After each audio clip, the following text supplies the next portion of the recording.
दोस्तों, आज हम बात करेंगे एक ऐसे खजाने के बारे में जिसके पीछे अंग्रेजी हुकूमत ही नहीं बल्कि भारत सरकार ने भी अपना पसीना बहाया।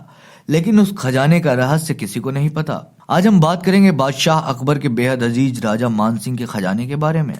अकबर के 9 रत्नों में से एक राजा मान सिंह अपनी सूझबूझ और कुशलता के लिए जाने जाते थे। अकबर भी उनकी कार्य कुशलता के मुरीद थे और उन्हें राजा मिर्जा कहकर पुकारते थे। अकबर की सेना ने सेनापति मान सिंह के नेतृत्व में कई जंग जीती थी। इतिहास गवाह है, मुगलों ने जिस रियासत को जीता उसे लूट लिया। अब क्योंकि जीत में मान सिंह का भी श्रेय होता था, इस वजह से अकबर जीत का आधा हिस्सा मान सिंह को दे देते थे। राजा मान सिंह का जन्म 1540 ईस्वी में अम्बेर रियासत के राजा भवन दास के यहाँ हुआ था। मुगल बादशाह से दोस्ती के बाद इनका कद समस्त भारत में बढ़ गया था। राजा मान सिंह ने कई छोटी बड़ी रियासतों को हराकर अकूत संपत्ति इकट्ठा कर ली। अकबर के आदेश पर राजा मान सिंह काबुल के लुटेरे सरदारों से भी भिड़ गए और उनके कई टन सोने को हथिया लिया। हालांकि मान सिंह के खजाने के बारे में उस वक्त तो कोई चर्चा नहीं हुई, लेकिन अरबी भाषा की एक पुरानी किताब हफ्त तिलिस्मत ए अम्बेरी यानी कि अम्बेर के साथ खजाने में इसका जिक्र करते हुए लिखा गया है कि मान सिंह ने अफगानिस्तान से इतनी संपत्ति लूटी थी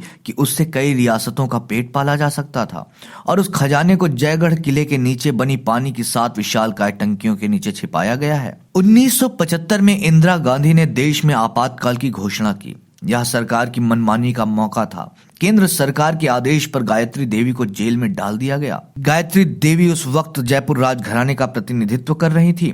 गायत्री देवी इंदिरा गांधी की सख्त विरोधी थी और स्वतंत्र पार्टी के टिकट पर 3 बार लोकसभा के चुनाव में कांग्रेस के प्रतिनिधियों को हरा चुकी थी। उन पर विदेशी मुद्रा कानून उल्लंघन का आरोप लगाया गया। इस आरोप के बाद इंदिरा गांधी के आदेश पर जयगढ़ किले में आयकर अधिकारियों ने छापा मारा। इस काम में सेना और पुलिस की भी मदद ली गई। पूछताछ पर गायत्री देवी बार बार कहती रही कि किले में कोई खजाना नहीं है, लेकिन सरकार ने खजाने की खोज के लिए खुदाई की, जिसमें किले को बुरी तरह से नुकसान पहुंचा। 3 महीने बाद सरकार ने दस्तावेज जारी किए कि महल में कोई खजाना नहीं है।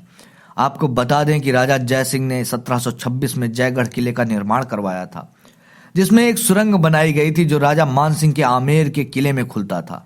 और सरकार ने खुदाई तो जयपुर में करवाई, लेकिन वो आमेर के किले तक बनी सुरंग में भी खजाने की तलाश कर रहे थे। सरकार ने भले ही दावा किया हो कि महल से कोई खजाना प्राप्त नहीं हुआ, लेकिन जिस दिन आयकर विभाग और सेना ने किले की खुदाई का काम बंद करके अभियान खत्म होने की घोषणा की, उसके 1 दिन बाद बिना किसी कारण के दिल्ली जयपुर हाईवे आम लोगों के लिए बंद कर दिया गया। दोस्तों, हाईवे क्यों बंद किया गया, इस बारे में आपकी क्या राय है, हमें कमेंट बॉक्स में कमेंट करके जरूर बताएं।